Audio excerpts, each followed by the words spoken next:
Bonsoir chers téléspectateurs et bienvenue à notre première édition de l'année 2019. Permettez-moi de vous souhaiter nos vœux les meilleurs pour la nouvelle année qui a commencé. Santé, prospérité, réussite et beaucoup de bonnes choses pour vous chers téléspectateurs. Et c'est dans cette mouvance pour vous permettre de bien commencer cette année et de bien la terminer que nous avons concocté pour vous ce soir une émission pas comme les autres. Il s'agira en fait de vous faire des récapitulatifs de ce que nous avons vu au cours de l'année précédente. Et ce mardi précisément, nous parlerons des lois de la richesse et du porte-monnaie. Néanmoins, je ne suis pas seule, je suis accompagnée du professeur Emmanuel Lipote qui va nous en dire plus. Bonsoir professeur. Bonsoir à tous les téléspectateurs, mais je commence par dire bonsoir à Laura Gatt et bonne année Laura Gatt. Merci professeur. Voilà. Celui-là. Et ce soir, de quoi il est exactement? Bon, alors les gens aimeraient bien démarrer l'année et en réalité, on ne va pas inventer le fil à couper le beurre. Donc on ne va pas redire les mêmes, du moins on ne va pas refaire des chroniques nouvelles. À chaque début d'année, on peut faire le récapitulatif d'un travail qu'on avait déjà fait et pour mieux repréciser la chose dont on a bien voulu, selon le thème que tu as annoncé, reparler des lois de la richesse. Les lois de la richesse et dans les différentes dimensions, comment s'en prendre dans ces lois et comment se préparer pour que la richesse soit à la portée de tous. Bon, je crois que c'est ce que nous allons essayer de faire ce soir parce que tout le monde veut devenir riche. Et il faut bien savoir qu'est-ce que c'est que la richesse parce que, en quelque sorte, on confond l'acquisition des biens matériels, l'argent et tout, à la richesse elle-même, dont l'abondance. Voilà. D'accord, je crois que vous l'avez compris.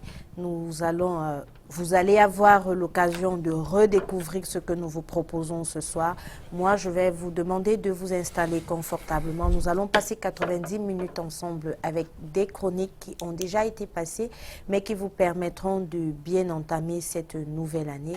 Et bien sûr, vous avez la possibilité de participer à votre émission en nous envoyant des messages via les numéros qui s'affichent sur le bas de votre petit écran. Le train quitte la gare et c'est la première chronique de ce soir.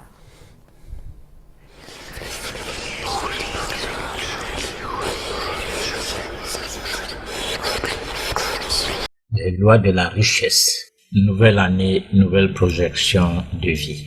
Après la période de bilan de l'année antérieure par introspection, on doit aborder le fort de l'année nouvelle.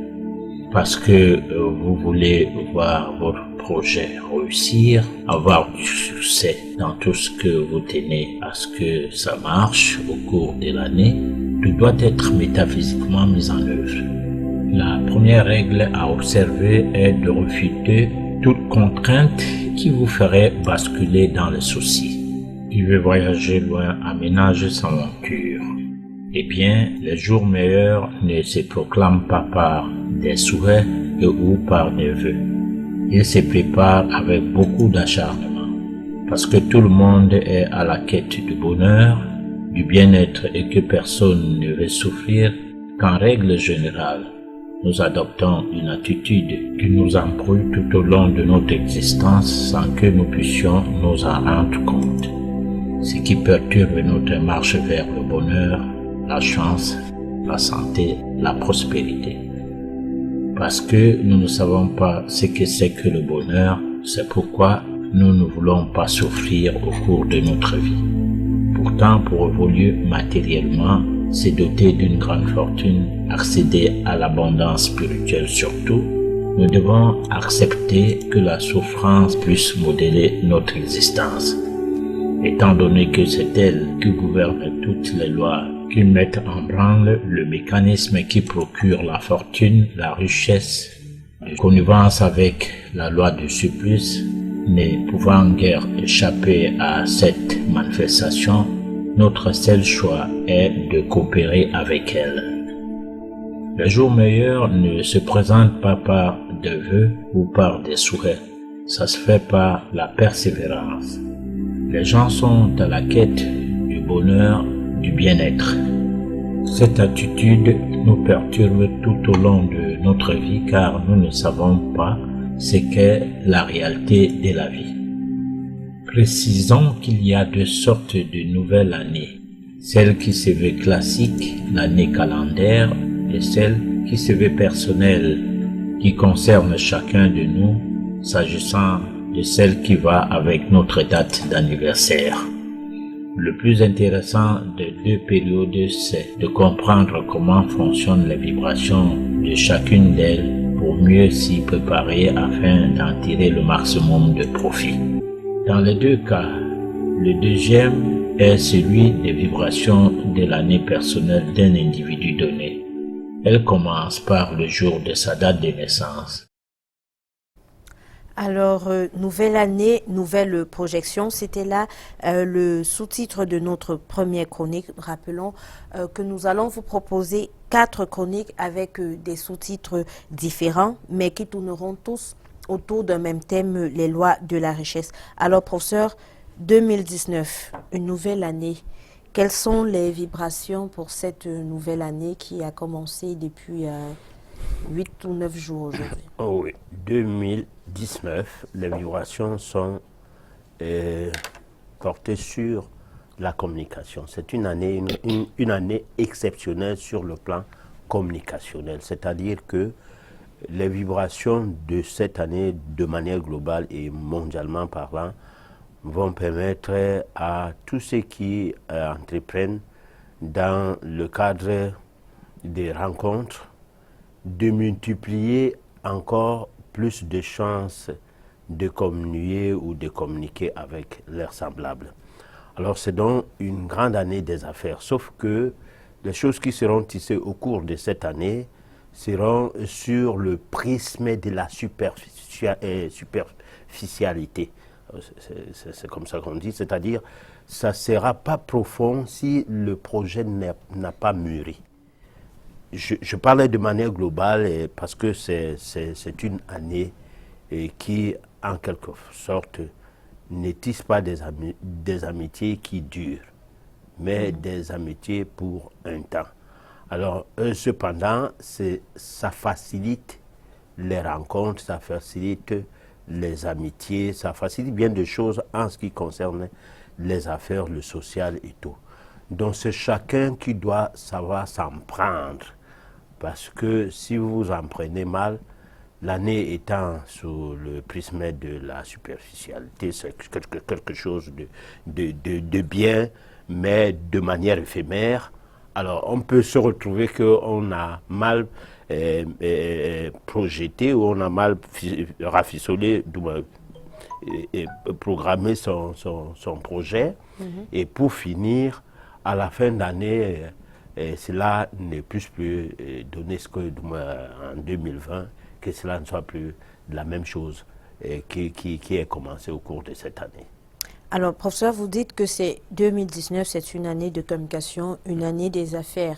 Alors, qu'est-ce qu'il faut faire pour pouvoir bénéficier au maximum de cette année qui nous offre des opportunités d'affaires sur... Alors, je crois que c'est ce que nous essayons de faire en parlant des lois de la richesse, c'est-à-dire qu'il y a quand même un sérieux qu'il faut afficher, qu'il faut pour chacun de nous, pour pouvoir bénéficier des vibrations électromagnétiques, des vibrations positives de l'année. Parce que, en fait, une année comme celle de 2019, c'est une année pleine de bonnes vibrations. Et ces bonnes vibrations, c'est ce que je venais de dire, qu'il faut saisir la balle au bon pour pouvoir en profiter le maximum possible sans toutefois se dire que, bon, ben, j'ai lancé une affaire, ça a mordu. Donc ça va, non, il faut bien mettre les bases pour pouvoir y arriver. Alors sur le plan individuel, parce que lorsqu'on parlait des richesses, la richesse commence par la personnalité de tout un chacun. Donc il y a un certain nombre de choses à mettre en place sur soi, c'est-à-dire retrouver son identité ou rechercher son identité, ne pas aller vers l'inconnu, et ne pas faire confiance au connu et essayer de faire des choses par soi-même pour pouvoir mieux arriver à une situation de rassurant. Rassurant, pourquoi? Parce que vous comptez sur vous et sur vos propres potentialités. Parce que ce qui embête souvent, c'est que soit on compte sur les potentialités d'un groupe, ne fût-ce qu'un groupe de prières, qui sont au travers d'un gourou, un prêtre, un pasteur, autre, soit on compte sur son père, sa mère, son protecteur et tout. Non, mais au cours de cette année, chacun de nous doit travailler pour compter d'abord sur soi, afin de pouvoir aller vers les autres. Voilà. Alors, professeur, pardon. Alors, chacun de nous doit pouvoir travailler. Nous sommes actuellement au 8e jour de l'année. Quand est-ce que ce travail doit commencer? Disons, ça aurait dû commencer un peu avant la fin de l'année. Nous avons fait une émission totalement spéciale, la mystique de fin d'année. On a essayé d'expliquer ce qui avait lieu de faire. Bon, peut-être que c'est venu de manière instantanée. On n'a pas préparé un mois, un mois avant les gens à faire certaines choses, par exemple le lavage qui devrait se passer précisément soit la nuit du 24 au 25 et la nuit du 31 au 1er. Et puis, d'autres personnes n'ont pas trouvé à cela quelque chose de facile parce qu'il y avait l'abstinence à manger certaines choses et qui, en fait, ne sont que des choses mondaines et des choses pour agrémenter le palais, pour essayer de s'égayer. Bon, alors qu'on a quelque chose à faire, c'est de se projeter dans l'année qui vient dans les 12 prochains mois, dans le sens de voir votre vie changer, de voir quelque chose dans votre vie qui soit différent de ce que vous avez vécu les 12 derniers mois. Alors donc, ce travail est arrivé comme ça. Beaucoup de gens ont adhéré à ce travail, ils ont même appelé parce que j'essayais de les dire aller sur YouTube et tout, n'ont pas accepté de le faire pour certains. Ils ont insisté que je les explique davantage. Et ça, ce n'est pas tard, on peut bien le faire à tout moment d'ici mars. Donc on a essayé d'expliquer qu'il fallait utiliser l'huile et les œufs. Bon, mais maintenant, si quelqu'un ne peut pas avoir de l'huile de palme et les œufs, il peut utiliser le sel et le citron dans de l'eau et se laver entre 23h30 et 1h du matin. Et il doit bénir cette eau, il doit sanctifier l'eau, il doit dire tout ce qu'il voudrait bien que sa vie connaisse comme bonheur. Sans toutefois préciser ce bonheur dans le sens que j'ai du travail, comme ça se passe à l'église, que j'ai le travail, que j'ai le mari, que je paye toutes mes dettes et tout, non. Mais plutôt à préciser qu'il y ait une transformation positive dans sa vie au cours des 12 prochains mois ou bien au cours des 11 prochains mois, puisque il peut arriver que c'est à la fin de ce mois que cela va se passer. Et là, il faut le faire à la montée de la lune. Entre la nouvelle lune et la pleine lune, il faut le faire. Et donc, il faut essayer de voir à quel moment il y aura la nouvelle lune et quand est-ce que la pleine lune, la lune sera totalement ronde, mais pas après la pleine lune, à la lune descendante. Donc, il faut que cela soit fait à cette période, puisqu'on a raté le coach, c'est-à-dire on a raté à le faire à la fin de l'année, donc en fin de mois de janvier et de décembre. Voilà.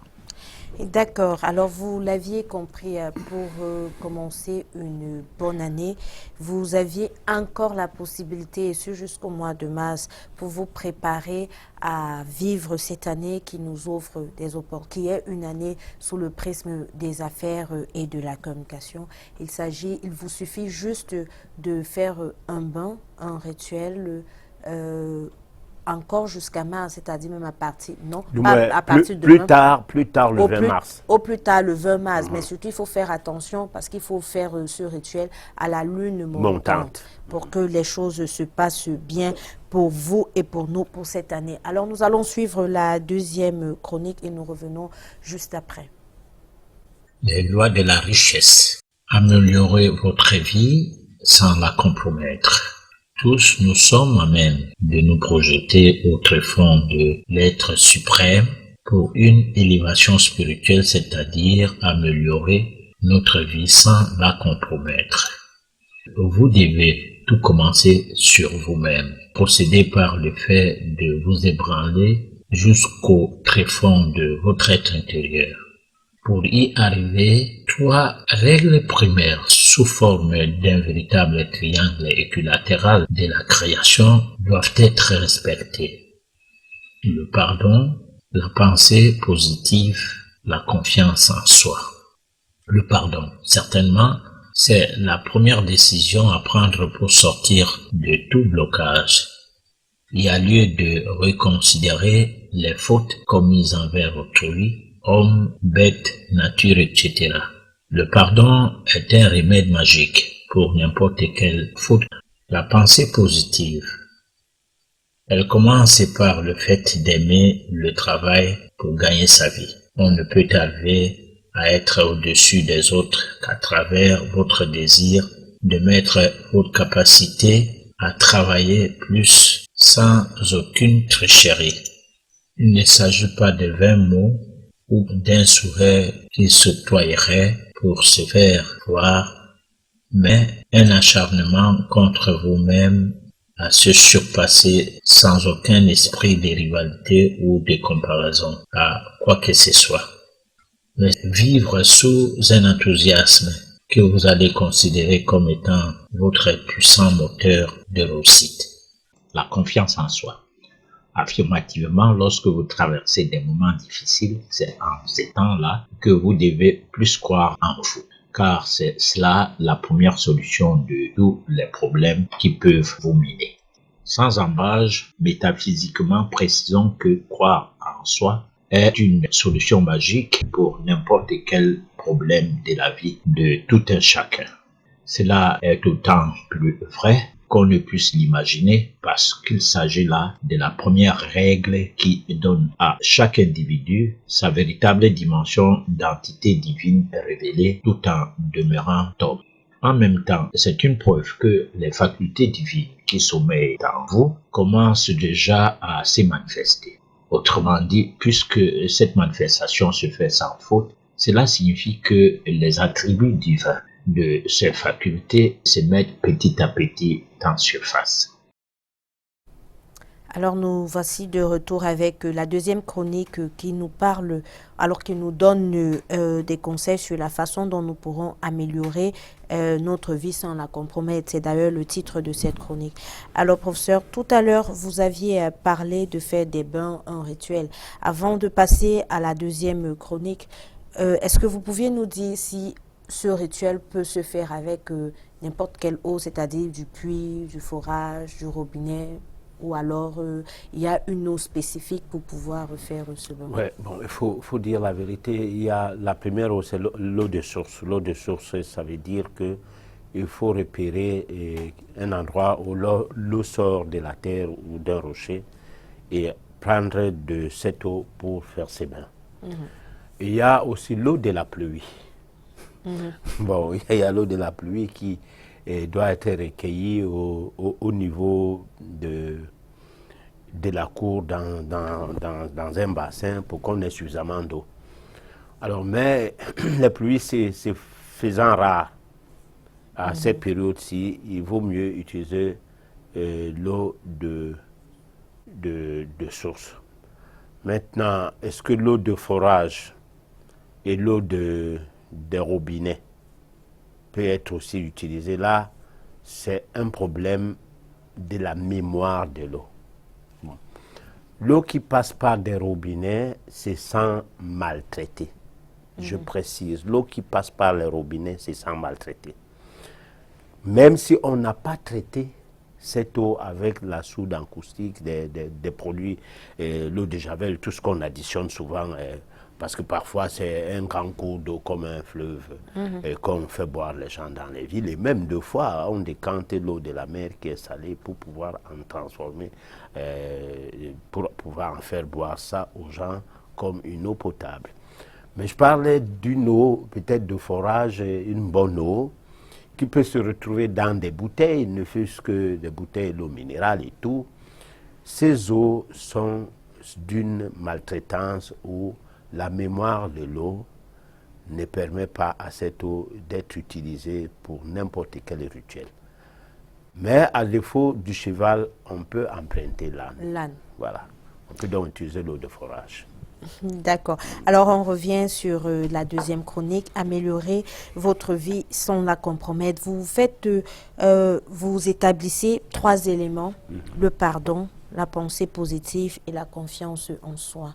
Pourquoi le pardon? Pourquoi la pensée positive? Et bon, alors, avant de s'engager à faire quoi que ce soit, il faut d'abord faire ce que les religieux appellent la confession. Mais alors la confession ici, ça se fait en autoconfession. C'est-à-dire que vous revoyez votre année, les 12 derniers mois, qu'est-ce qui était bien fait à l'égard d'autrui, à l'égard de soi-même, et qu'est-ce qui a été mal fait, mais surtout qu'est-ce qui a été mal fait à l'égard d'autrui et à l'égard de soi-même. Alors s'auto-pardonner, ça ne veut pas dire qu'on ne se culpabilise pas. Et savoir pardonner à autrui serait la chose la meilleure pour pouvoir commencer une nouvelle année.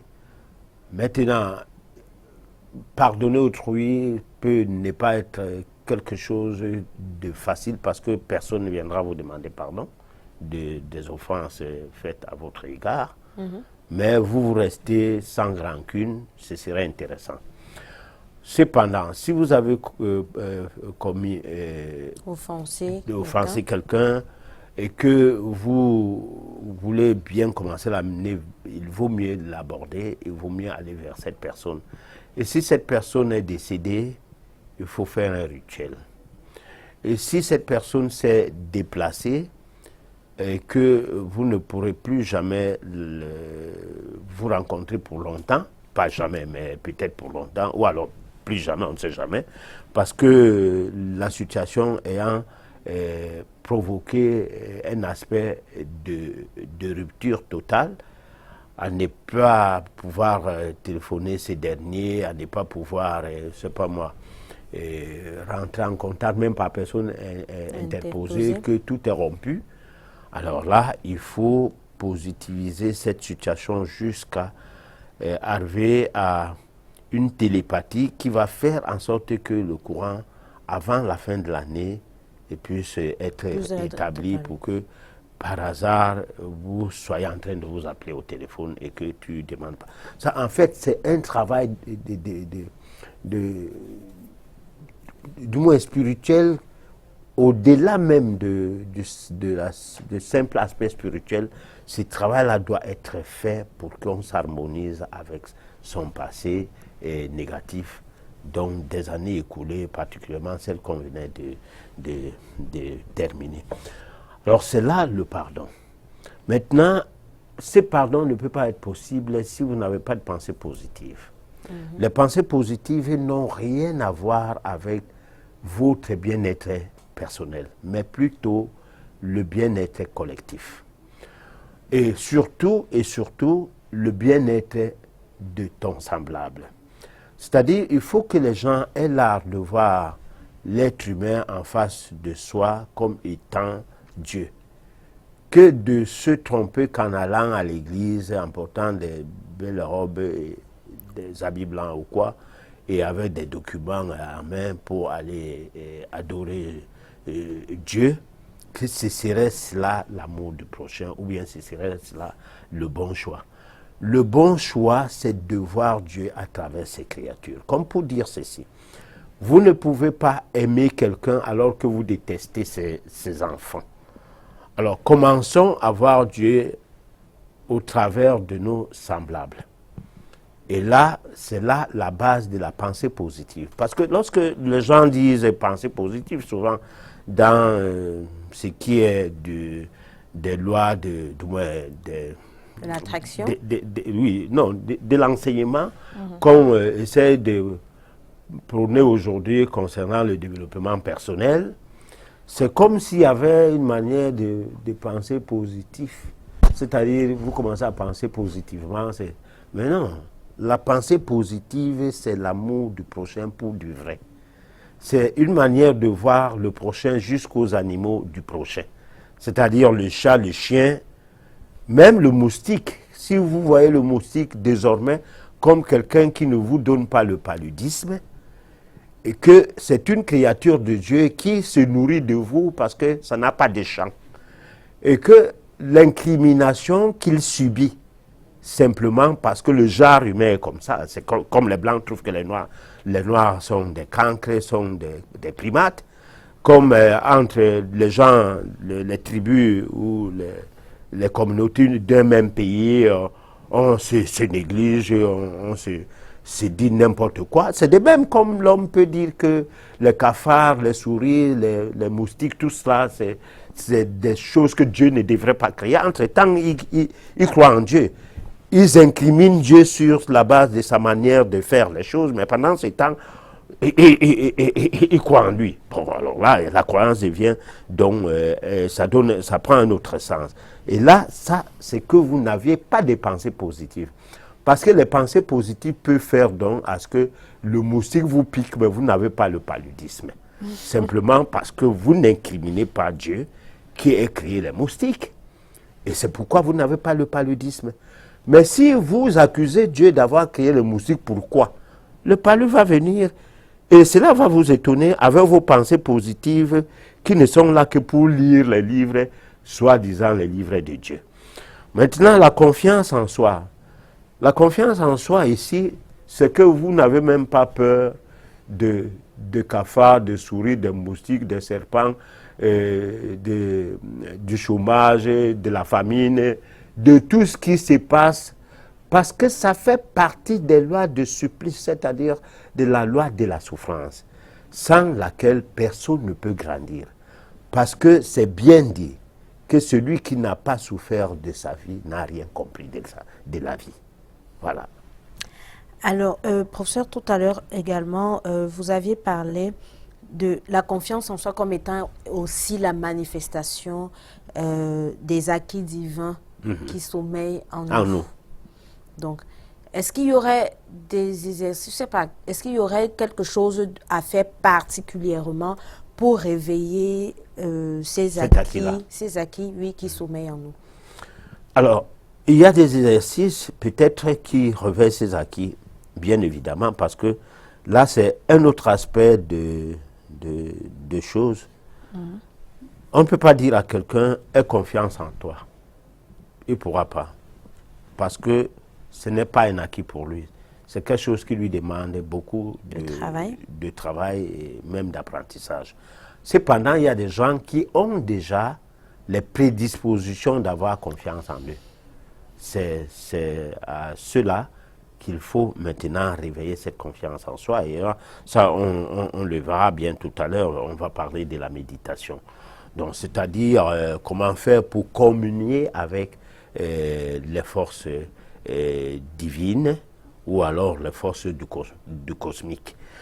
Cette communion doit se faire par le voie de la méditation. Et la méditation ici étant une voie qui met en symbiose les vibrations entre l'univers, qui est un univers macrocosmique, et l'autre univers qui est en nous, qui est un univers microcosmique. Donc, ça met le macrocosme en consonance avec le microcosme. Nous étant le microcosme, l'univers de manière béante, le cosmique, le cosmos, quoi, étant le macrocosme. D'accord, nous allons revenir là-dessus, mais déjà ce que vous deviez retenir de cette deuxième chronique, nous avons besoin de se pardonner à soi et pardonner à l'autre, d'abord pour guérir et guérir l'autre, mais aussi nous avons besoin d'être habités par des pensées positives, pas comme ce que nous entendons dans des séances de coaching personnel, mais de voir Dieu en chacun de nous, de voir Dieu dans son voisin, son ami, donc respecter l'être humain tel qu'il doit être respecté, mais surtout faire preuve de beaucoup de courage parce que la vie c'est un combat et c'est parce qu'on accepte ces combats tous les jours qu'on arrive à les surmonter et c'est ça en fait qui est la véritable confiance en soi. Nous prenons tout de suite la 3e chronique et nous revenons pour les questions. Les lois de la richesse. Les règles pour vivre dans l'abondance. Au-delà de la bonne conduite telle qu'étudiée précédemment, voyons ce qu'en est des règles et principes de base qui servent de socle pour asseoir la prospérité et le bonheur dans votre existence. Il s'agit de prendre en compte la démarche préparatoire garantissant le chemin de la spiritualité basée sur 4 piliers: la relaxation, la respiration, la purification et la méditation. En règle générale, c'est des principes difficiles à mettre en pratique, mais sachez que rien ne se donne gratuitement. Nous avons vu que tout est régi par la loi du supplice, la souffrance. Commençons par la relaxation. C'est une méthode de psychothérapie qui permet de mieux détendre le corps physique, psychique et mental en vue de se donner l'équilibre nécessaire avant de quitter le lit et mieux démarrer la journée. Ce n'est qu'après que vous allez vous mettre dans la cure de respiration ci-après. La respiration. Là, désormais, vous devez vous entraîner à faire des exercices respiratoires tous les matins au réveil.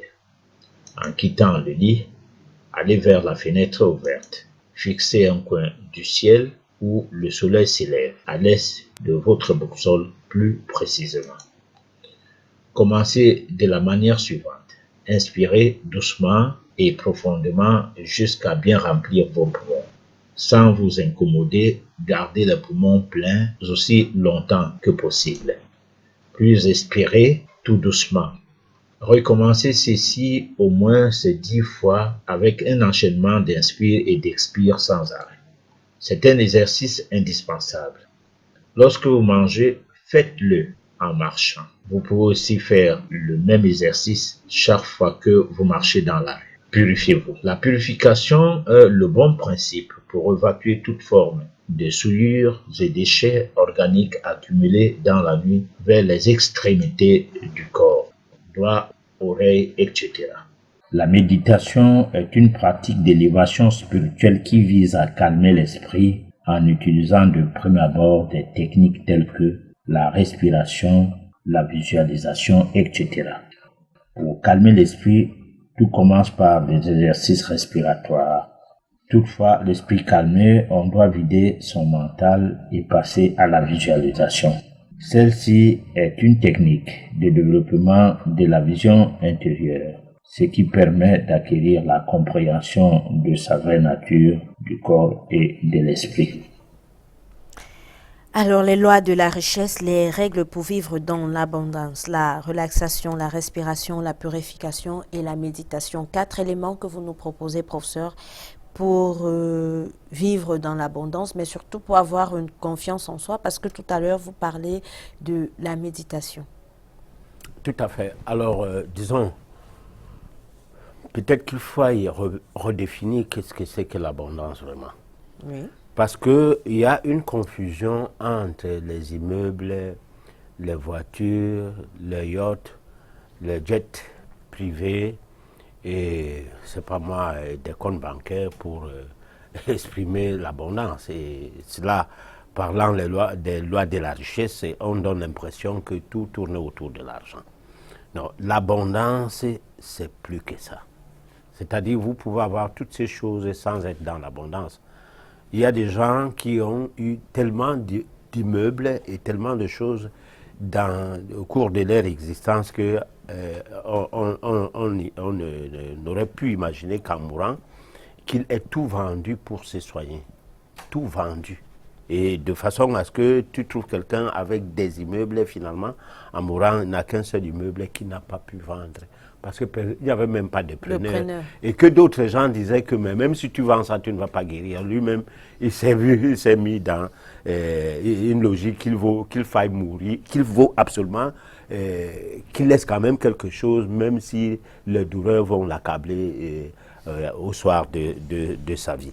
Alors, donc, il y a cette histoire d'abondance-là qui revient dans le cadre des lois de la richesse.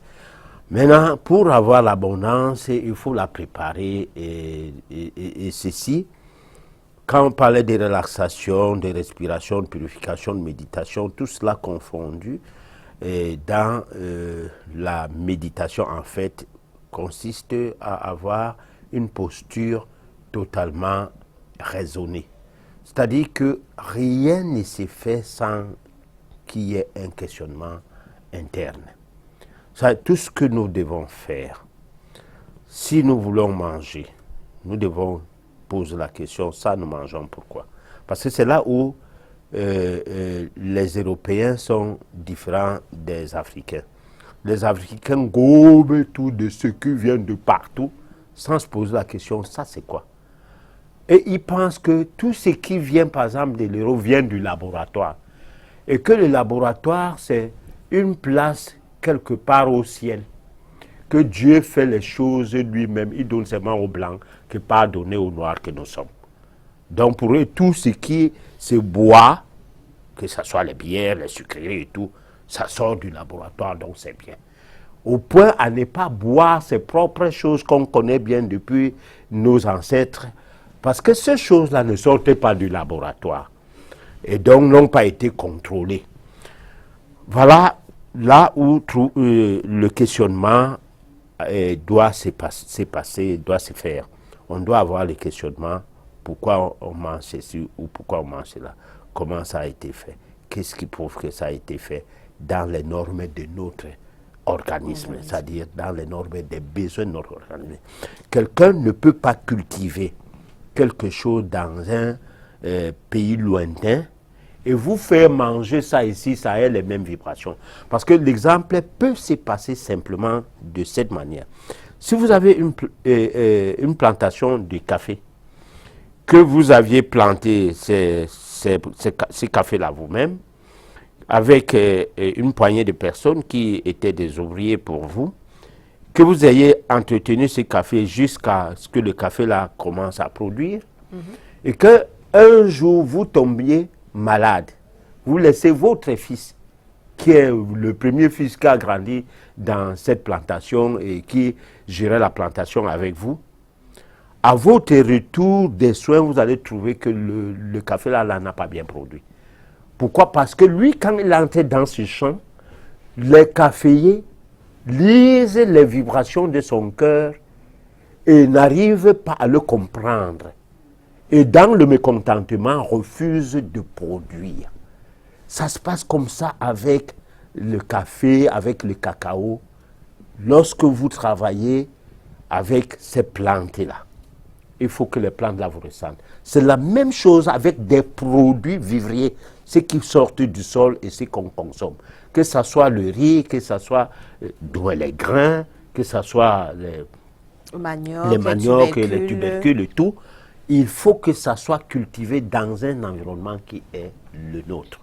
Et là, c'est porteur de vibrations positives qui vont aller avec notre climat, de par notre climat, le même climat qui les ont concernés, jusqu'à ce que de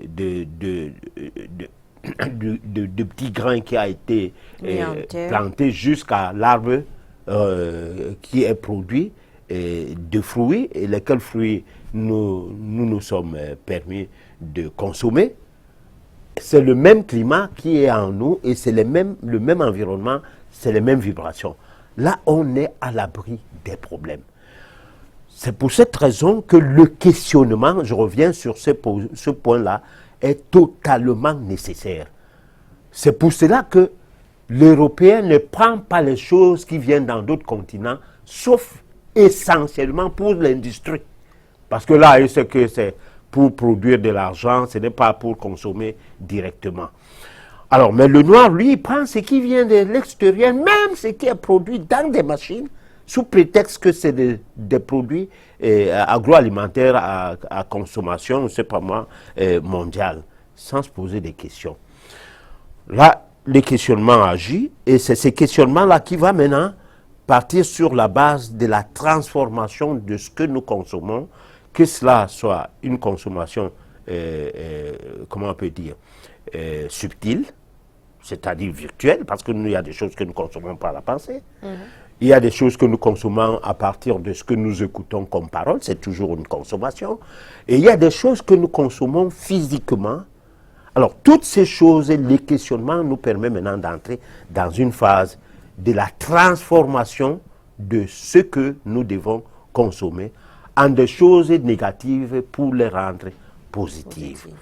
Ça veut dire donc que dans le cadre de la méditation, vous pouvez prendre un verre d'eau de robinet, changer la mémoire de l'eau qui est de l'eau devenue méchante parce qu'on l'a maltraitée, en imposant la main sur l'eau ou en visualisant cette eau de sa nappe prendre des ondulations, et lesquelles ondulations vont améliorer, vont ramener l'eau à redevenir gentille avant de consommer cette eau. Donc vous avez donc un verre d'eau, à partir de vos yeux, vous regardez la surface de l'eau de ce verre.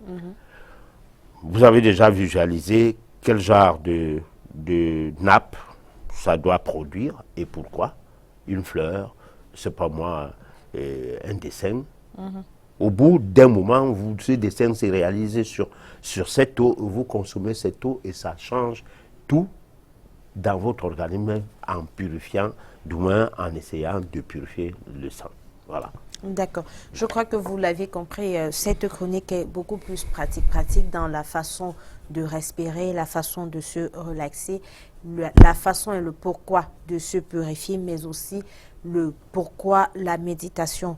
C'est maintenant, il ne vous reste plus qu'à essayer pour pouvoir bénéficier des bienfaits de ces 4 éléments durant toute cette nouvelle année. Nous allons vous proposer la toute dernière chronique et nous revenons juste après.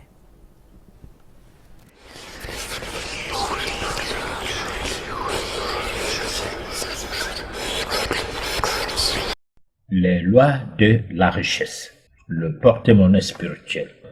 Du point de vue métaphysique, il y a plusieurs types de porte-monnaie, mais nous allons nous appesantir sur 3. Le premier, c'est le porte-monnaie ordinaire. On s'en sert pour garder de l'argent et des documents personnels, carte d'identité, carte de crédit, etc. Ce porte-monnaie ne peut en aucun cas procurer spécifiquement de l'argent à son détenteur.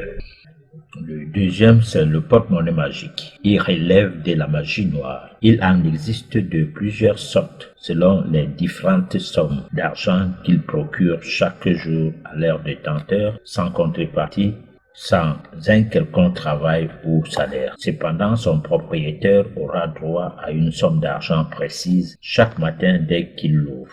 Mais l'énigme est cette interdiction totale de garder le moindre franc de cet argent jusqu'à minuit, danger de mort. Après l'explication portée sur les 2 premiers types de porte-monnaie, voyons ce qu'en est du porte-monnaie spirituel. D'abord parce qu'il est monté à partir des bases spirituelles, il est donc fait pour procurer de l'argent en toute assurance. Non seulement il est sans danger, mais il donne lieu à plus de garanties pour l'abondance.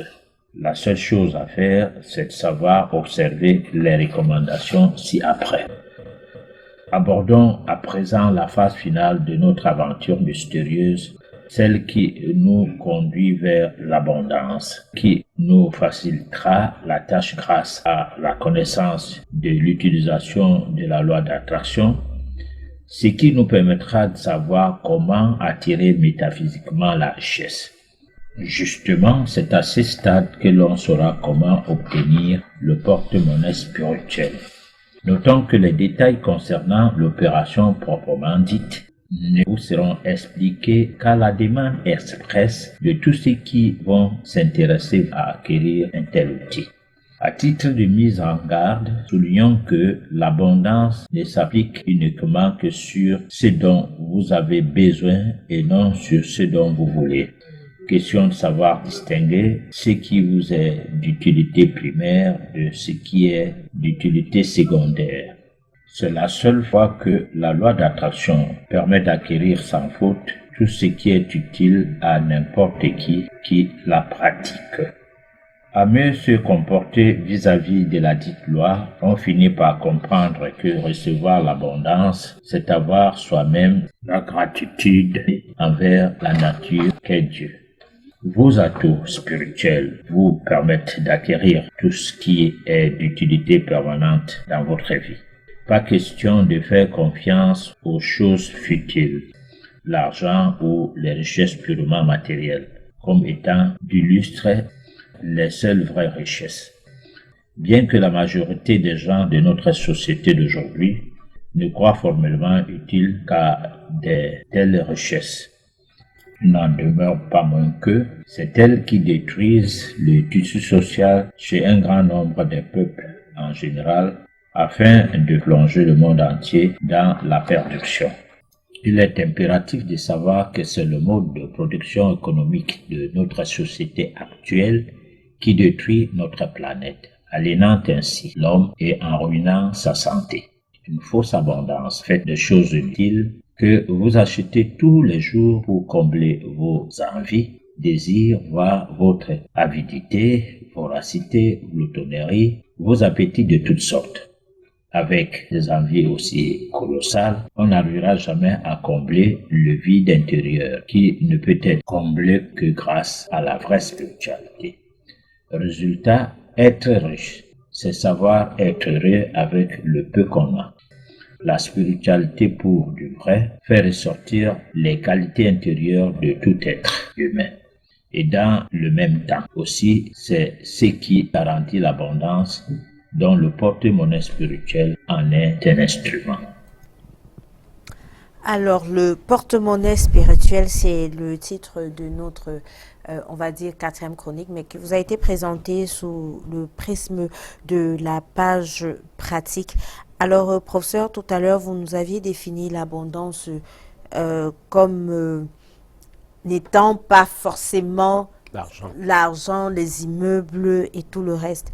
Mais avec cette chronique ou alors cette page pratique, on comprend que l'abondance rimerait également avec besoin, avec argent aussi. Oui, bon, parce que là, il faut établir la différence entre les besoins et les désirs. Alors, il y a les besoins primaires. Manger, boire, dormir, se vêtir, bon, peut-être s'éduquer, se soigner. Ça, c'est des besoins primaires. Alors, ces besoins, tout le monde doit les satisfaire. Alors, à côté de ces besoins primaires, arrivent les désirs. On peut désirer une montre, on peut désirer, bon, se vêtir, je dis, mais on peut choisir les habits. On peut désirer des coiffures, comme chez vous les femmes. Bon, couper, enlever ce que Dieu a mis en place et peindre l'endroit fortement avec une peinture d'une très forte dose pour paraître à une poupée.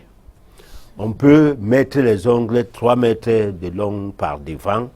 Donc tout cela, c'est des désirs. Alors, dans les besoins, rien ne détruit l'homme, au contraire. Parce que, prenons par exemple la diététique qui étudie les besoins en nutriments du corps. C'est-à-dire ce dont le corps a besoin comme nutriments pour son bon fonctionnement. Et le nutritionnisme qui étudie comment équilibrer les aliments. Alors là, moi j'en fais distinguo comme ça, parce que si vous mangez équilibré, juste pour équilibrer, sans tenir compte du fait que, ce que nous mangeons équilibré là, prennent source où? Parce que les besoins peuvent aller dans le sens des protéines chez le nutritionniste ou chez le diététicien dans le sens des protéines. Alors maintenant, il faut savoir, est-ce qu'il faut manger des protéines ou il faut manger des protides? Alors, les besoins, c'est les protides. Le désir, c'est les protéines. Alors, les protides, c'est quoi? Les lentilles, les haricots, hein, c'est-à-dire ce que le corps va transformer en protéines. Bon, par contre, là, c'est les besoins de l'organisme. Les désirs qu'on donne à l'alimentation de l'homme vont donc passer par l'alimentation qui n'observe plus le côté besoin, mais plutôt de ce que l'homme désire. Donc, il va manger les protéines directement, donc les viandes, le poisson, la viande et tout, donc de la chair. Et là, il devient carnivore. Et là, les besoins de l'organisme, la lecture des molécules et les particules qui viennent de cette alimentation, met l'organisme en déphasage. On aura donc la goutte ou certaines maladies dégénératives ou un dysfonctionnement du système cardiovasculaire directement. Donc il faut savoir établir la différence qu'il y a entre ce que nous désirons et ce qui est, Ce dont nous avons besoin. oui, ce qui est en rapport avec la nature même, avec notre nature même, donc nos besoins. Voilà, on fait là, on arrive là, pour avoir donc l'abondance. C'est savoir établir donc cette différence.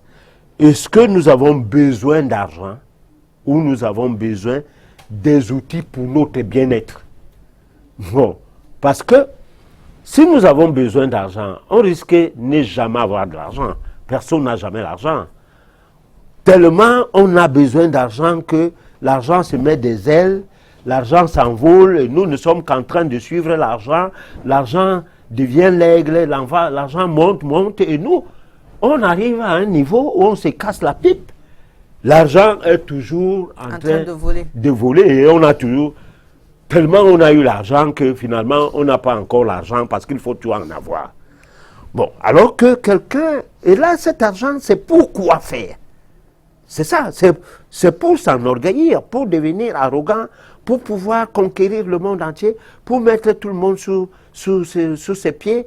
Et finalement, dans cette manière de se comporter, on noircit son âme, son corps et son esprit. Et on tombe dans une certaine forme de ruine inexplicable. Et c'est cette ruine-là qui entraîne à ce que la majorité des gens qui ont eu l'argent sont morts des maladies graves. Très, très graves. Donc, ils n'ont pas finalement eu la retraite d'argent. Parce que quand tu as travaillé, tu as besoin de la retraite. Lorsque tu as eu l'argent, tu as besoin maintenant de commencer à manger cet argent sans que tu n'aies une douleur ici ou là, ou ceci, où tu es obligé d'acheter les gens pour qu'ils puissent travailler avec vous, parce que d'aucuns pourrissent même jusqu'à avoir les asticots sur eux pendant qu'ils sont encore vivants, et que personne ne veut venir à côté d'aucun. Pendant que je parlais là, ceux qui nous suivent, certains d'entre eux savent bien de quoi il est question, parce que par exemple, certaines personnes ont eu des maladies urinaires où finalement c'est un pourrissement total avec les asticots sur un être humain. Pourquoi? Parce que la personne n'a même pas un encadrement qui permet à ce que les médicaments ou tout ce que, même les infirmiers qu'on paye pour suivre cette personne, puisqu'on la renvoie à la maison et on envoie les gens là-bas, et l'argent ne peut rien faire pour vous. Pourtant, de votre vivant, il y avait plein de gens tout autour de vous. Donc, pour que vous ayez un bon instrument dont il est question, par exemple, c'est pas moi de porte-monnaie ou quoi, il faut d'abord savoir que vous avez l'instrument pour satisfaire les besoins. Et savoir quadriller les besoins, savoir ce que c'est que les besoins et ce que vous désirez. Savoir établir la différence entre vos désirs et vos besoins. Alors, puisqu'on parle de besoins, vous avez fait allusion au porte-monnaie spirituel. Et c'est dit que le porte-monnaie spirituel, lui, il ne s'occupe que de nos besoins. Et quelle différence faites-vous? Parce qu'on entend parler de plus en plus d'un porte-monnaie magique qui apparemment vous donnerait de l'argent à votre guise. Alors, quelle est la différence que vous faites entre le porte-monnaie magique et le porte-monnaie spirituel? Qu'est-ce que le porte-monnaie spirituel nous apporte nous apporte de plus que le porte-monnaie magique? Bon, alors, il y a peut-être, selon que la page pratique nous donnait l'indication, il y a le porte-monnaie classique où les gens mettent leurs pièces personnelles, carte d'identité, carte de crédit, machin. C'est un document personnel. Bon, ça c'est un porte-monnaie classique qu'on peut acheter selon le design ou selon les inscriptions, du moins la beauté de l'outil, oui. La préférence. Alors maintenant, ce porte-monnaie n'a aucun problème, il peut tomber à terre, on le ramasse et il n'y a aucun problème, et acheter un autre et on refait ses pièces. Il y a le porte-monnaie magique qui relève de la magie noire et qui a un prix selon que il procure de l'argent. Parce que si vous avez un porte-monnaie qui vous donne peut-être que 25 000 francs par jour, desquels 25 000, il faut tous les dépenser en journée avant qu'il ne soit minuit, pour que vous ayez encore 25 000 francs demain, sans rien faire. Vous avez votre porte-monnaie et puis vous avez vos 25 000 dedans. Et selon le prix que vous mettez à l'achat de ces porte-monnaies, ça peut aller de 25 000 à 1 million. Bon, si on dit qu'il faut 200 000 pour 25 000, vous donnez 200 000, vous aurez un porte-monnaie de 25 000 francs. Si c'est 600 000 peut-être pour 200 000 ou 1 million pour 800 000 ou quoi, c'est pas moi. Alors, ce porte-monnaie a des dessous, c'est que, n'en déplaise à celui qui écoute ça, qui le croit ou qui ne croit pas, ça existe. Moi, je ne raconte pas les choses que je n'ai pas vérifiées, alors, que je ne sais pas comment ça se passe, non plus. Alors, ce porte-monnaie, on vous dira que tout l'argent que vous utilisez, même si vous achetez quelque chose, et qu'on vous donne la différence, mettez ça dans le porte-monnaie. Et tâchez à ce que tout l'argent que vous avez eu dès le matin, dès l'ouverture de porte-monnaie à l'aube, au réveil, que tout cet argent soit dépensé avant qu'il ne soit minuit, qu'il ne reste pas un seul franc. Alors, si vous faites comme ça, vous n'avez pas de problème. Votre porte-monnaie vous procure de l'argent, vous faites les affaires que vous voulez avec cet argent à la limite. Et le mal arriverait ou arrivera le jour que vous allez oublier 5 francs dans ce porte-monnaie, au risque d'ouvrir le porte-monnaie à la place où se trouvent souvent vos billets arrangés, billets de banque arrangés, vous y trouvez plutôt un papier tacheté du sang. Mais est-ce que ce porte-monnaie n'a pas, je vous ai dit, des conditions? D'où vient cet argent? Est-ce que... Justement, cet argent, c'est ton argent. Personne ne peut gagner de l'argent qui n'a pas travaillé. Et la vie d'un homme a une quantité d'argent. Ce que nous ne savons pas, c'est que personne n'est là pour nous dire qu'au cours de toute ta vie, tu n'auras que 1 milliard de francs. Bon. Ou alors, au cours de toute ta vie, tu n'auras que 10 millions. Toute ta vie. Parce que ne détournez pas les fonds des milliards qui veut. Mais qui est prédisposé à avoir les milliards dans sa vie? Sinon, vous n'aurez même pas de budget qui vous donne la possibilité de détourner les fonds. Je parle même sur l'argent facile, le détournement. Bon. Alors, ou à défaut, si par exemple, vous êtes gestionnaire d'une activité, vous faites la surfacturation, vous détournez l'argent et tout, certaines personnes, la finalité, c'est qu'ils se retrouvent en prison. Dès que cette personne est en prison, ça veut dire que le reste de sa vie, elle va souffrir. l'argent détourné a été mal dépensé, elle n'aura plus jamais du travail et elle va galérer parce que elle n'a pas utilisé son propre argent à de bonnes fins, croyant que c'est l'argent d'un pays, d'une institution, d'une société et autre. Non, on ne peut avoir que ce qu'on mérite ou ce que... C'est-à-dire, il n'y a pas de biens mal acquis. Non, ces biens-là, ce sont tes biens. Mais tu les as anticipés. Bon, tu peux les avoir anticipés sur 2 vies. Parce qu'il y a les vies successives, il y a la réincarnation qui existe. Si au cours de cette vie, vous avez la possibilité de détourner peut-être 1000 milliards, mais sachez que vous allez naître la prochaine vie lépreux, où vous serez mendiant en route en train de quémander. Parce qu'au cours de vie antérieure, vous avez pris tout votre argent de 2, 3, 4 vies d'avance. Parce qu'il serait irraisonné de nous faire croire que Dieu est amour, qu'il nous a créés tous égaux, et que d'aucune personne à la naissance sont infirmes, d'autres sont bornes, d'aucuns n'ont même pas, sont même aveugles. Alors, qu'est-ce qui se passe dans leur vie? C'est ce que Jésus disait un peu à leurs apôtres, à ses apôtres, que la loi de Dieu s'accomplit en eux. C'est-à-dire, un jour, ses disciples lui posent la question de savoir, mais maître, celui-là, il est né borné et bossu. Qu'a-t-il fait à la naissance de naître comme ça? À peine il n'avait le péché. Alors, Jésus répond, la loi de Dieu s'accomplit en lui. Bon, donc, nous ne pouvons pas nous permettre le luxe de croire que le porte-monnaie qui nous permet d'avoir beaucoup d'argent, c'est l'argent de quelqu'un et tout. Si nous utilisons cet argent dans les bonnes conditions, ce porte-monnaie peut mettre longtemps avec nous.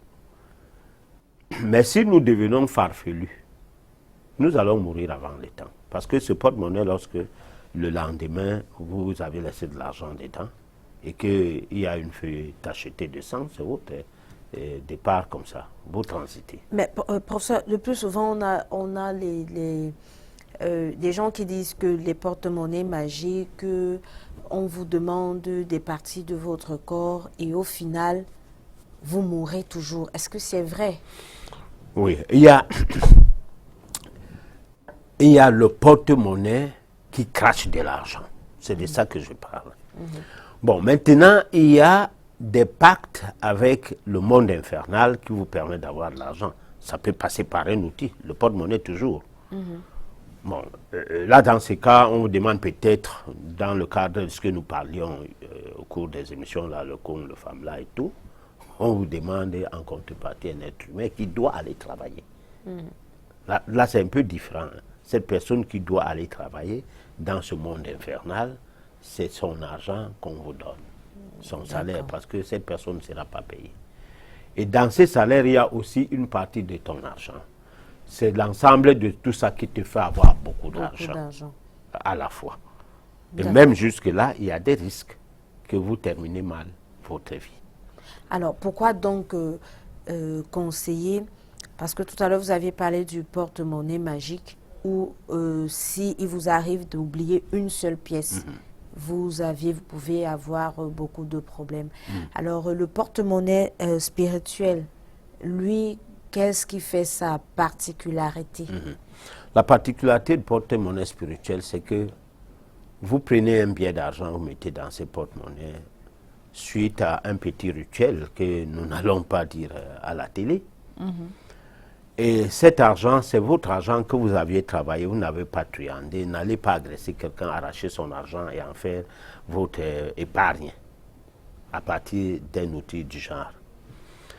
Et ce billet peut être le dernier billet du pays de résidence. Bon, ça, le plus grand billet. Le plus grand. Comme ça peut être un certain billet, plus le billet est consistant, important, quoi. A de la valeur. Plus ça a de la valeur, je vais dire, voilà. Plus vous attirez beaucoup plus de vibrations de l'argent à travers ces porte-monnaies. Alors, donc, puisque vous aviez fait votre épargne à partir d'un outil que vous marchez avec, vous n'êtes pas allé garder ça dans des institutions financières qui parfois sont meublées par des mécanismes occultes dont on ne sait pas comment les choses se sont passées. Et si vous êtes face à vous-même, que votre argent, vous avez essayé de faire des efforts pour l'avoir, et que votre réserve, c'est cet argent-là. Alors, tant que vous avez ces porte-monnaies sur vous, tout ce dont vous avez besoin, vous aurez ça. Là maintenant, j'explique. Si vous avez besoin, les besoins peuvent s'élargir maintenant. C'est-à-dire, vous avez les besoins primaires dans le sens même animal. Manger, boire, dormir, se vêtir et se loger. Maintenant, dans la maison, vous n'allez pas dormir à même le sol. Le porte-monnaie là va vous aider à avoir le lit, le matelas, les draps. Mais si vous avez besoin des draps de luxe pour se faire voir, le porte-monnaie là ne va pas vous donner. Parce que vous risquez de désorienter complètement le fonctionnement de l'abondance. Parce que là maintenant, vous ne voulez pas l'abondance, vous voulez le paraître. Le luxe. Oui, le luxe. Bon, le lit que vous allez acheter, ce n'est pas n'importe quel lit, c'est le lit qui vous plaît. Parce qu'il faut bien dire des choses. Les matelas que vous allez acheter, ça sera ce qui vous plaît. Les draps que vous aurez, c'est les draps qui vous plaisent. Mais si vous partez chez un copain ou une copine, vous voyez un genre de drap, vous demandez, mais où tu as eu ces draps? Il dit, mais je l'ai commandé en Italie, à tel endroit, allez, vous commencez à faire tout pour avoir ces draps-là. Là, c'est autre chose que vous êtes en train de chercher. Alors, le porte-monnaie va vous permettre d'avoir dans votre chambre une table. Ça va vous permettre d'avoir la télé. Ça va vous permettre d'avoir un téléphone. Ça va vous permettre d'avoir tout ce qui est bien nécessaire pour votre équilibre. De façon à paraître riche, et très riche même financièrement. Et au fur et à mesure que vous travaillez avec ces porte-monnaies, avec des pensées positives, comme nous venons d'expliquer plus haut, vous aurez une maison. Une belle maison, grâce à ces porte-monnaies. Donc, ce n'est pas quelque chose de négligeable. Parce que ça vous achète le terrain, ça vous permet d'avoir le terrain, ça vous permet de construire même un duplex. Ça vous permet d'avoir une voiture, pas forcément une voiture luxueuse de manière insolente, non, une belle voiture.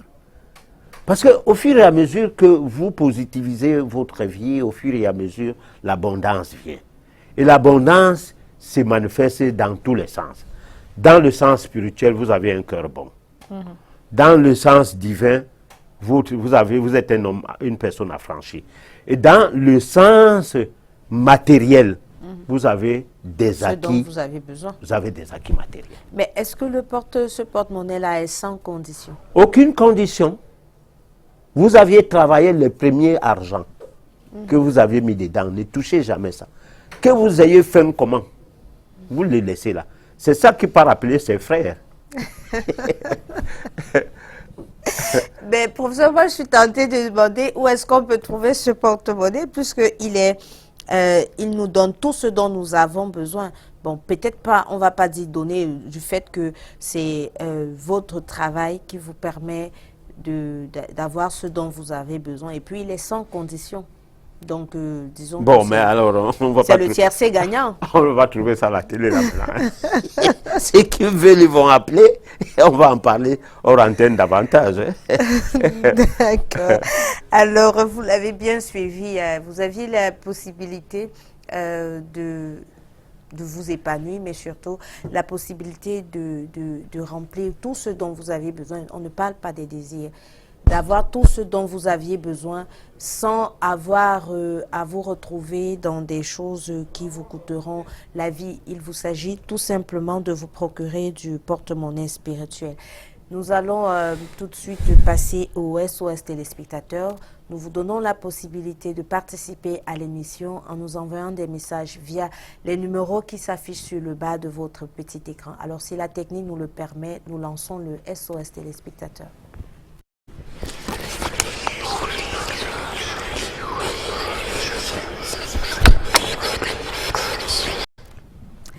Alors, vous aviez été... Rappelons que nous ne prenons pas les appels à l'antenne. Vous nous faites des messages ou alors vous nous appelez après l'émission ou alors à partir de demain. Vous aviez été nombreux à nous écrire. On va commencer. Bonsoir professeur, j'apprécie. S'il vous plaît, pas d'appel à l'antenne. Nous ne pouvons pas répondre à vos appels. Bonsoir professeur, j'apprécie énormément tout ce que vous faites. S'il vous plaît, j'ai un problème qui dure depuis... dans ma vie, il ne peut vraiment passer une journée sans que je mente. Aidez-moi s'il vous plaît, je ne sais vraiment pas ce qui se passe dans ma vie. Sans qu'il ne mente. Ah oui. Dans le mensonge. Tout à fait. Bon, alors si vous avez envie de mentir tout le temps, ne vous bagarrez plus contre le mensonge. Mentez. Mentez tranquillement. Et comme si vous ne mentez plus, mais vous vous amusez à mentir, cela va finir par... Le mensonge va finir par vous quitter. Bon, parce qu'il y a certaines choses, quand vous voulez bagarrer avec, là, finalement, vous vous embourbez. Considérez que vous ne mentez plus, mais vous rigolez. Considérez que vous ne rigolez même pas, mais vous blaguez. Et alors là, le mensonge va devenir une blague, même pour ceux qui vous écoutent. Et pour finir, vous n'allez plus mentir. D'accord. Voilà. Alors, c'est quoi la montée de la Lune? À la montée de la Lune, c'est des choses que la tradition mondiale, particulièrement africaine, nous ont enseigné beaucoup de choses. Les planètes nous servent des satellites, 2 planètes essentiellement. Le Soleil, ça nous permet d'avoir les récoltes dans les bonnes conditions. La Lune nous permet de faire la chasse et même la pêche. Alors lorsque les anciens constataient qu'en utilisant la Lune, la pêche sera bonne, ce n'était pas pour rien, parce que les vibrations de la Lune permettaient donc d'harmoniser l'être humain avec l'activité qu'il est en train de mener. Donc c'est on peut dire c'est cela la science occulte. Parce qu'on entend par science ce qu'on a observé, on a expérimenté, on a obtenu des résultats. Parce que même Henri Poincaré le disait, que la science n'est pas les théories pour un baccalauréat. Mais la science est l'observation, l'expérimentation et le résultat. Donc il a été observé que les choses qui se passent de la nouvelle lune jusqu'à la pleine lune, dans la lune montante, rentre dans le cadre positif donc masculin, et ce qui se passe de la nouvelle lune et de la pleine lune à la lune descendante rentre dans le cadre négatif, donc prend un aspect féminin. Voilà. Alors comment reconnaître la lune montante? La lune montante, c'est que lorsque la lune apparaît, ça fait comme si c'était un demi-cercle, tout petit, et ça s'agrandit, après ça devient rond. Alors il ne faut pas que quand ça commence à devenir un demi-cercle encore de l'autre côté, que vous ne vous rendez pas compte que ce n'est pas la même chose qu'il y avait quand la lune montait. Bon là, vous n'êtes pas en train de bien remarquer la chose. D'accord. Alors, quelle est la composition du bain et à quelle heure faut-il faire ce bain? Le bain, c'est, j'ai dit, de l'eau. Vous pouvez prendre un seau de 10 litres d'eau, comme un seau de 5 litres d'eau. Ça dépend du volume de votre organisme, le poids, la taille et tout. Et puis y mettre une poignée de sel. Et le sel, là, il faut parler au sel, il faut le bénir. Ça peut être le sel de cuisine, ce que tout le monde connaît. Comme ça peut être un sel bénite par une personne qui s'y connaît. Et vous allez mettre donc ce sel dans ce seau. Bon, plus le seau est grand avec beaucoup d'eau, plus il faut suffisamment de sel. Donc, vous pouvez faire une poignée. Si vous avez plus de 10 litres, comme vous pouvez faire une demi-poignée si vous avez juste 10 litres. Alors, vous parlez à l'eau, vous parlez, et vous lavez. C'est tout. Alors, comment connaître si on serait riche, en fait, financièrement? Comment connaître si on sera riche? Tout à fait. Alors là, ça relève d'une étude métaphysique. C'est ça. Alors, l'autre message, c'est toujours à propos du bain. Je crois qu'on a déjà fait le tour du bain. Néanmoins, on voudrait savoir combien de fois doit-on faire ce bain? On peut le faire régulièrement. On peut le faire toutes les montées de lune au cours de l'année. Parce que ça dépend. Chaque mois, vous avez des préoccupations. Peut-être que vous êtes à la recherche d'emploi. Moi, j'ai simplement dit que lorsque vous faites ces bains, ne dites pas que je veux le travail. Je veux la femme. Je veux l'homme. Je veux le bébé. Je veux l'argent. Non. Faites un bain d'harmonisation de votre être. Que le corps, l'esprit et l'âme soient en symbiose, s'harmonisent et que cela amène à ce que vous soyez, les vibrations de l'eau et du sel puissent s'harmoniser. Vous pouvez même aller plus loin, à mettre quelques gouttes du citron dans cette eau. Bon.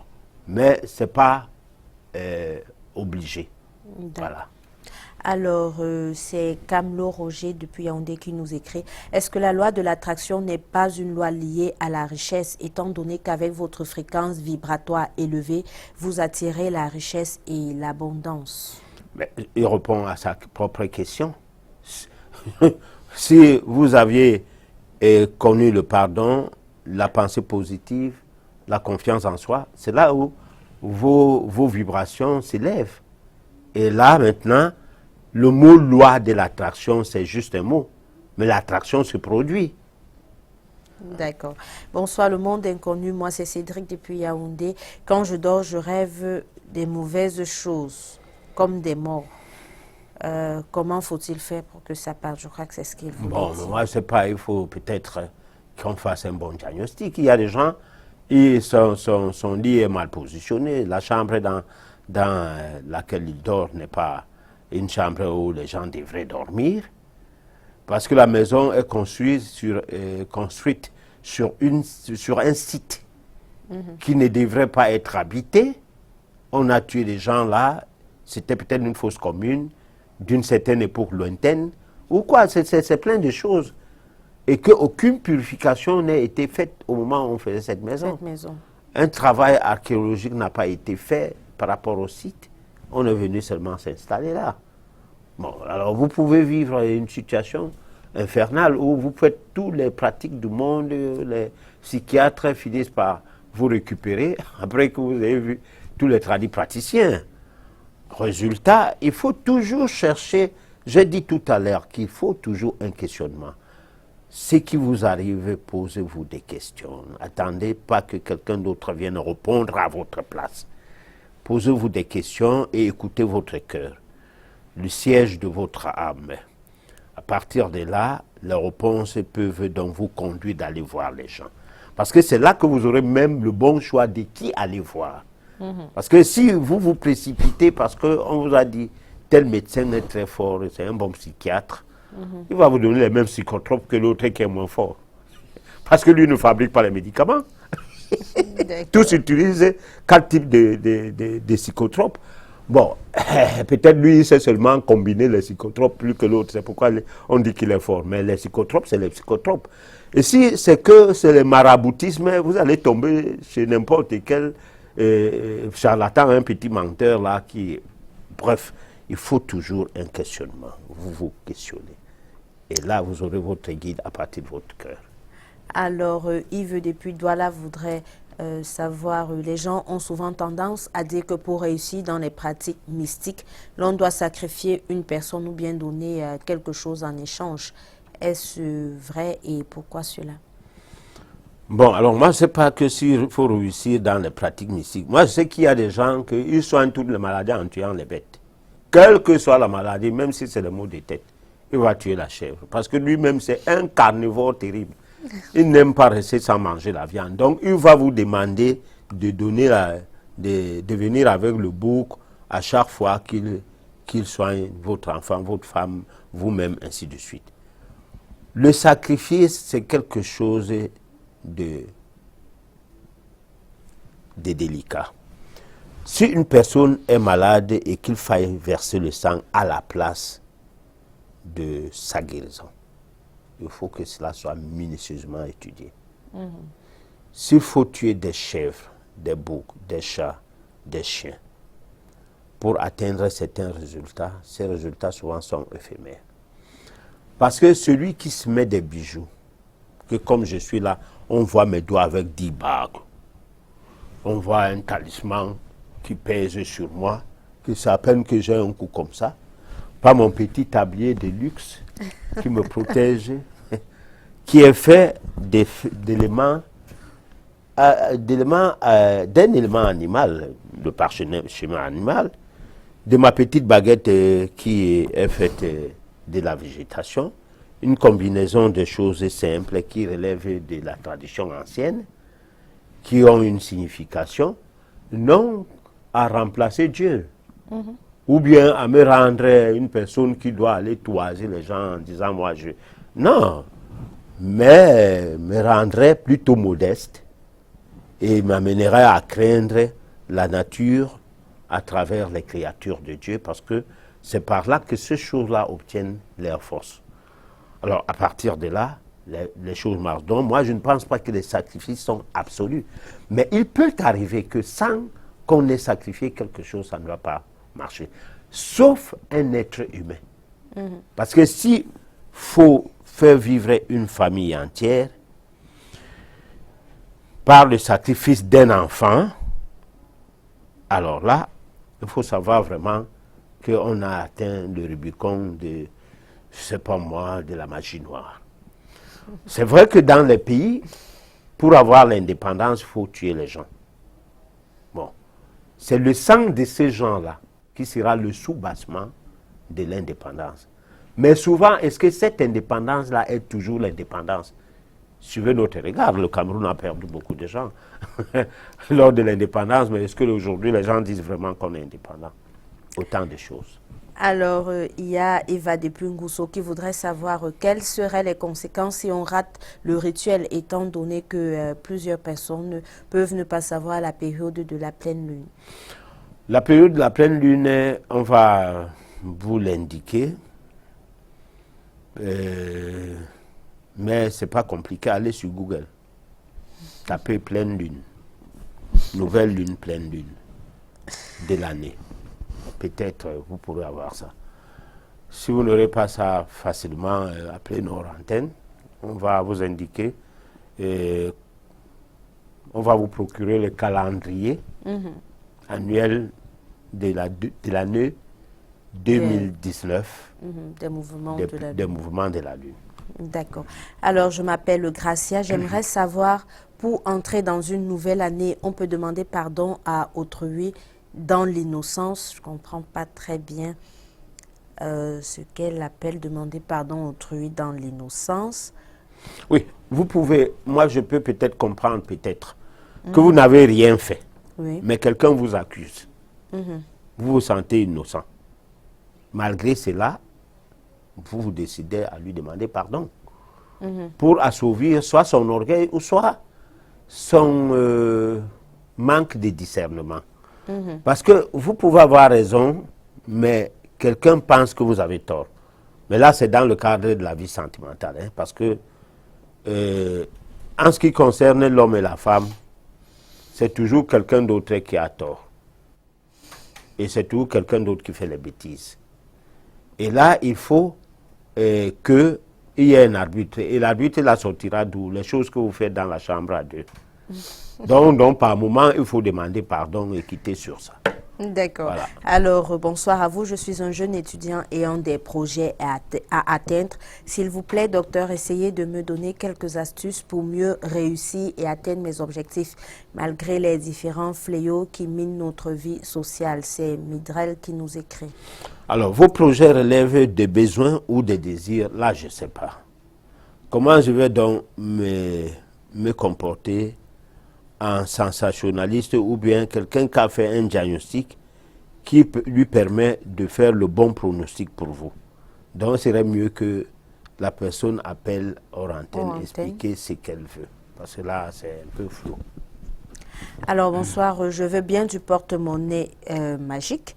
Comment faire pour l'avoir? Alors, nous, on ne procure pas les porte-monnaie magiques aux gens parce que nous-mêmes, on n'en a pas. Moi, je ne peux pas me permettre le luxe d'avoir un porte-monnaie magique. Je n'ai pas besoin d'argent. J'ai besoin de l'abondance, mais pas d'argent. Nous parlons de porte-monnaie spirituel qui donne l'abondance. Dans l'abondance, il y a tout. Il y a même l'argent. Voilà. Alors, bonsoir madame, bonne émission. Est-ce que le professeur peut, par une consultation, définir exactement le mal d'un patient souffrant de quelque chose non défini à l'hôpital? Je crois bien que c'est pour cela que nous avons une émission qui est intitulée Le monde inconnu. Nous sommes là pour parler des choses inconnues, qu'on ramène au connu. Pourquoi? Parce que c'est de l'irréel qui naît le réel. Le courant électrique n'est pas visible. On ne peut pas le voir. Il se manifeste soit à travers les équipements électriques, soit les ampoules, soit les appareils. Donc, nous sommes censés ramener de ce qu'on ne voit pas, de là où c'est, à un niveau où ces choses soit peuvent être expliquées, soit peuvent devenir perceptibles parce qu'on a expliqué le mécanisme de la chose. Et là, les gens peuvent pouvoir désormais palper la chose. Voilà ce que nous faisons. D'accord, c'est Yves Matanga qui nous écrit depuis Yaoundé. Bonsoir professeur et au panel, merci beaucoup pour l'émission. Je souhaite rencontrer le professeur si possible, par quel canal? En appelant à ce numéro qui vous a servi de SMS hors antenne. Alors, comment faire pour avoir un porte-monnaie spirituel? Comment faire pour réussir à ces examens? Et comment faire pour arrêter de voler? C'est une seule personne qui nous écrit, malheureusement les messages ne sont pas signés. La personne va appeler hors antenne à ce numéro. D'accord. On prend la toute dernière question. Peut-on avoir de l'argent sans sacrifice? Oui. L'argent, on se sacrifie toujours. C'est pourquoi on dit tu mangeras à la chair de ton front. C'est vrai que manger à la chair de son front n'est pas avoir l'argent, mais c'est avoir l'abondance. Cependant, lorsque vous voulez de l'argent, rien que de l'argent, c'est très difficile de ne pas avoir à compromettre sa vie. Mais si vous avez besoin de l'abondance, ou dans l'abondance, là, vous aurez de l'argent suffisamment. Par la loi de supplice, qui est la souffrance, vous allez atteindre vos objectifs. Et cette souffrance est mesurée, non, est indéfinie, je vais dire. Donc, vous pouvez souffrir un peu et avoir beaucoup. Vous pouvez beaucoup souffrir en fonction de votre réincarnation, de votre incarnation. Parce que j'ai dit tout à l'heure, si vous aviez été quelqu'un de méchant lors de votre vie, lors de vos vies antérieures ou votre dernière vie antérieure, et que vous naissez cette fois-ci, vous étiez peut-être un méchant président de la République, un méchant mais père de famille ou bien chef de famille avec beaucoup d'abondance, mais à pauvre famille nombreuse où peut-être le père était polygame et vous êtes l'aîné, vous avez délapidé tous les sous de papa qui étaient destinés pour 100 enfants ou plus et vous êtes accaparé de tout ça, ceux qui mouraient, ainsi de suite. Alors, ne vous étonnez pas qu'en naissant, la prochaine fois, vous naissiez mendiant. Bon, donc, ces choses-là ne se trompent pas de direction. Alors, professeur, nous sommes arrivés au terme de notre émission. Un dernier mot pour conclure? Bon, je crois que nous avons essayé de faire ce qu'on a fait en 4 émissions l'année dernière en une seule émission, pour que les gens puissent bien profiter cette fois-ci de ça, à leur demande, parce que d'aucuns auraient souhaité qu'on fasse la même chose, mais nous on a vu que ça sera redondant. Il faut qu'on essaie de parler des lois de la richesse en une émission, on en finit avec. La prochaine fois, ils vont découvrir qu'est-ce que nous allons encore condenser pour mardi prochain, afin que nous récapitulons l'année 2018 et relancer maintenant les émissions pour l'année 2019. Voilà. Alors, vous l'avez suivi. Nous allons continuer dans la lancée de récapitulatif, mais surtout, déjà, retenez pour ce soir que vous aviez la possibilité d'être heureux, vous aviez la possibilité de passer une très bonne année 2019. Et il vous suffirait juste de mettre en pratique, d'essayer de faire tout ce que nous vous avons proposé ce soir, et vous nous en donnerez des nouvelles sûrement. Moi, je vais vous souhaiter de passer une agréable soirée. Nous avions été ravis d'être là une fois de plus pour vous, et nous avions été ravis que vous ayez été si nombreux à nous envoyer les messages. Rassurez-vous, nous allons faire le nécessaire pour que vous ayez les réponses à toutes les questions dans la semaine. D'ici là, portez-vous bien et une fois de plus, bonne année.